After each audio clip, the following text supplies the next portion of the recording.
छत्रपति शिवाजी महाराज ने स्वराज्य की शुरुआत की। उसके बाद कुछ ही दिनों में स्वराज्य में अकाल की समस्या खड़ी हो गई। किसानों को बहुत नुकसान का सामना करना पड़ रहा था। एक दिन कुछ किसान अपनी समस्या लेकर महासाहेब जिजाऊ के पास आ गए। महासाहेब, हमारी मदद करो। अकाल पड़ने के कारण न खेती के लिए बीज है, न खाने के लिए अनाज, और उसके साथ वतनदार और साहूकारों की परेशानी अलग। कुछ उपाय करो महासाहेब। किसानों की कठिनाइयां सुनने के बाद महासाहेब जिजाऊ ने कुछ महत्वपूर्ण निर्णय लिए। आदेश का पालन होते ही सभी किसान खुशहाली से जीने लग गए। महासाहेब जिजाऊ और शिवबा के शासन में सब खुश थे। किसानों की फसल अच्छे से फल फूल रही थी। तभी और एक समस्या खड़ी हो जाती है।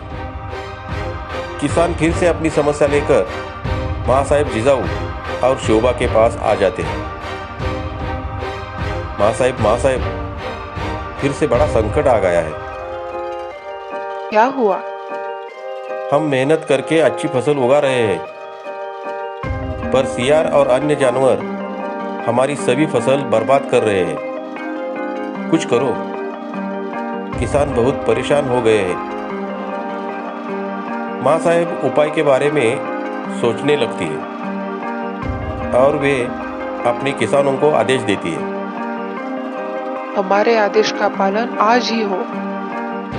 और कुछ सैनिक किले से बाहर निकलते हैं और आसपास के गांव में ढिंडोरा पीटने लगते हैं। सुनो सुनो सुनो, जो कोई सियार की शिकार करेगा और उसकी पूंछ दिखाएगा, उसे शाबाशी के तौर पर बड़ा इनाम मिलेगा।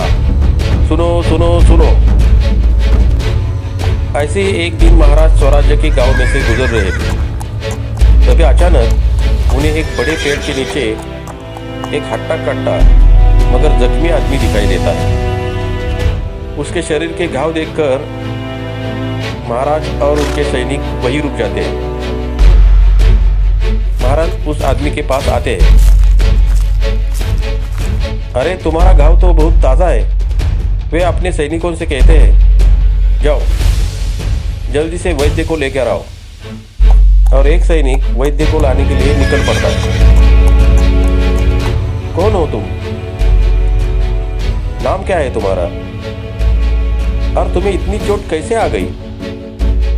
महाराज, मैं भीमा लोहार सातारा गांव से हूँ। खेत में लकड़ी इकट्ठा करने जा रहा था। तभी अचानक सियार का एक झुंड सामने से आ गया और उन्होंने हमला बोल दिया। उनसे बचने के लिए मैंने एक सियार को लकड़ी के डंडे से मार दिया। भीमा की बातें सुनकर महाराज आश्चर्यचकित हुए। सियार को तुमने सिर्फ लकड़ी से मारा? हाँ महाराज, सियार को मारने वाले को हमने बख्शिश रखा है। वैद्य अब आते ही होंगे। अच्छे से मलम पट्टी होने के बाद किले पर हमें मिलने आओ। और महाराज वहां से निकल जाते। फिर भीमा दरबार में हाजिर होता है। भीमा, तुम बहुत बहादुर हो। तुमने अपने शक्ति से सियार को मार गिराया। ये रहा तुम्हारे बहादुरी का इनाम। और महाराज उसे रोग धन, पोशाक और एक शमशेर भेंट देते हैं। भीमा, अब सियार की शिकार लकड़ी से नहीं शमशेर से करो। भीमा शमशेर को अच्छे से देखता है और कहता है, महाराज, इस शमशेर में मिलावट है। लड़ाई में कभी भी टूट सकती है। भीमा की बातें सुनकर सभी दरबारी अचंभित हुए।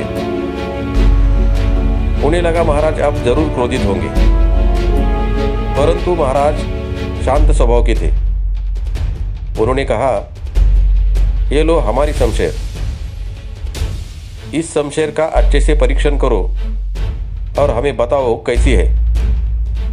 भीमा ने महाराज की शमशेर अच्छे से देखी और बोला, महाराज, ये शमशेर बहुत पक्के लोहे की बनी हुई है, पर इसकी पकड़ थोड़ी कमजोर है। उसे भी 2-3 बार पानी देके सही करना होगा। महाराज के शमशेर की कमियां निकालने वाले भीमा को अब सजा जरूर होगी, ऐसा सभी दरबारियों को लगने लगा। तभी महाराज बोले, भीमा, तुम्हें शस्त्रों का अच्छा ज्ञान है और उसके बनावट के बारे में भी तुम अच्छे से वाकिफ हो।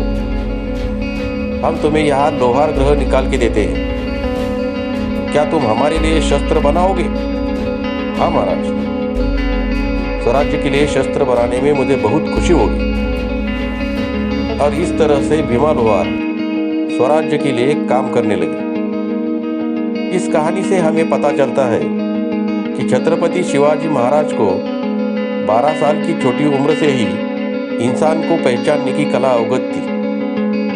महाराज की ये महानता हमें पूरे विश्व भर में पहुंचानी है।